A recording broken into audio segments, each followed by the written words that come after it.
Hi guys, in front of me is Realme 10 and let me show you how to add photo to contact. So at first open your phone gallery, then pick the contact that you wish to add this profile picture to and select edit. Now click on add photo and you can either take a photo, it's perfect if someone is staying right in front of you, or you can choose something from your gallery.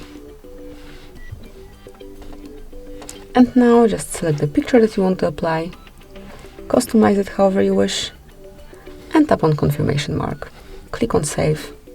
And that's it, that will be all. From now on, this picture will be assigned to a particular contact, and anytime Andrew will be calling me, I will have this picture displayed on my screen at first.